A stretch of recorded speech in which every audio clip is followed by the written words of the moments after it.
போல் ஒரு சில வரலாற்று ஆய்வாளர்கள் கள்ளர்கள் வேறு கள்வர்கள் வேறு என்பதை தெளிவாக குறிப்பிட்டிருக்கிறார்கள். நாயக்கர் காலத்திற்கு முன்பு வரை கள்ளர்கள் சோழ மற்றும் பாண்டிய படையில் முக்கிய வீரர்களாகவும் அதிகாரிகளாகவும் இருந்திருக்கிறார்கள் என்றும், சொப்பநாயக்கர் காலத்தில்தான் கள்ளர்கள் மீது களவு பட்டம் சுமத்தினார்கள் என்றும் சொல்கிறார்கள். நாயக்கர் ஆட்சியை ஆரம்பத்தில் இருந்தே மதுரையில் இருந்த கள்ளர்கள் எதிர்த்து வந்திருக்கிறார்கள். இதனால் நாயக்கர் மன்னர்கள் தங்கள் தலைநகரை மதுரையில் இருந்து அடிக்கடி மாற்றிக்கொண்டே இருந்தனர். கிபி 1629 ஆண்டு ஆட்சிக்கு வந்த திருமலை நாயக்கர் திருச்சியை தலைநகரமாக கொண்டு ஆண்டு வந்துள்ளார். அதுவரை எந்த பிரச்சனையும் சந்திக்காத திருமலை நாயக்கர் கிபி 1636 ஆண்டு தனது தலைநகரத்தை மதுரைக்கு மாற்றும் பொழுது கள்ளர்களின் எதிர்ப்பை சம்பாதிக்க வேண்டிய சூழல் ஏற்பட்டது. திருமலை நாயக்கரால் மதுரையின் மையத்தை மட்டும்தான் ஆட்சி செய்ய முடிந்தது. மதுரையை சுற்றி அரண் போல இருந்த கள்ளர் நாடுகளை அவரால் கட்டுப்படுத்த முடியவில்லை. நாயக்கருக்கும் கள்ளர்களுக்கும் ஆனந்த சண்டையானது அழகர் கோவில் விஷயத்தில் விஸ்வரூபம் எடுத்தது என்கிறார்கள். அழகர் கோவில் வழக்கத்தை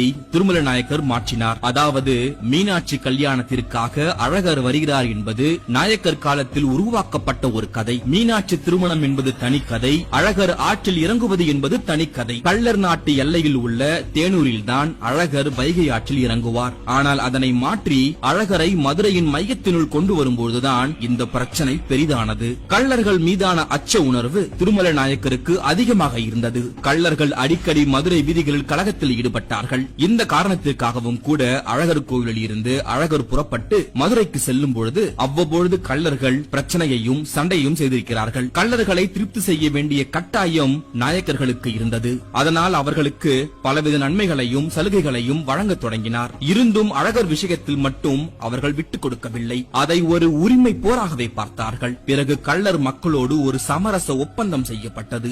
அதன்படி கள்ளர்கள் கேட்டுக்கொண்டதற்கு இணங்க அழகர் கள்ளர்களைப் போல வேடமிட்டு குதிரையில் வர வேண்டும் என்று சொல்ல பிறகு அவ்வாறே முடிவானது. திருமாலின் ஆயுதமான சக்கராயுதம் கழற்றப்பட்டு கள்ளர்களின் ஆயுதமான வளரியை கையில் ஏந்தி கொண்டு அழகர் கள்ளழகரான பிறகுதான் வைணவ கடவுள் வைகை நோக்கி வர முடிந்தது. இதுதான் இன்றளவும் நடக்கிறது. இதன் காரணமாகவே அழகர் கோவிலில் இருந்து மதுரை நோக்கி கிளம்பும் அழகர் ஒரு கையில் வளரித்தடி, மற்றொரு கையில் சாட்டை கம்பு, ஆண்கள் இடுகின்ற ஒரு வகையான கொண்டை, உருமால், காதுகளில் கடுக்கன், காங்கு எனப்படும் கருப்பு புடவை ஆகியவை அணிந்து கள்ளர் தோற்றத்தில் கள்ளழகராக வருகிறார். ஐதீக சமய மரபில் பெருந்தெய்வம் ஒன்று வேறு மக்களின் வழக்கத்தின்படி வேடமணிந்து கீழிறங்கி பவனி வருவது என்பது வேறெங்கும் இல்லாத, சாஸ்திரங்கள் அனுமதிக்காத ஒரு முக்கிய நிகழ்வு. இது மதுரையில் மட்டுமே நடைபெறும் ஒரு அதிசயம். அது மட்டுமல்ல, இதற்கு வேறொரு காரணமும் பார்க்கப்படுகிறது. அழகர் கோவிலுக்கு சொத்துக்கள் அதிகம். அதனை காப்பாற்றிக் கொள்வதற்காக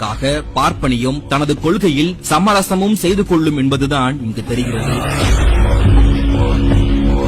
அதிகாரமும் ஆட்சி பீடமும் தங்கள் பண்பாட்டை, சமய மரபை அழிக்க முயற்சிக்கும் பொழுது தமிழ் மண்ணில் தமிழ் மக்கள் அதை எதிர்த்து போராடி இருக்கிறார்கள். அதில் வெற்றியும் கண்டிருக்கிறார்கள். அன்று கள்ளழகர் என்றால் இன்றைய காலகட்டத்தில் நம் பாரம்பரிய விளையாட்டு ஜல்லிக்கட்டு. தங்களின் வழிபாட்டு முறைகள் அவமதிக்கும் பொழுதும், வழிபாட்டு உரிமைகள் நிராகரிக்கப்படும் பொழுதும், தங்களின் வழிபாட்டுக்குரிய தெய்வங்கள் புறக்கணிக்கப்படும் பொழுதும் எதிர்த்து போராடிய வரலாறு இங்கு அதிகம். அதில் ஒன்றுதான் நம் கள்ளழகர்.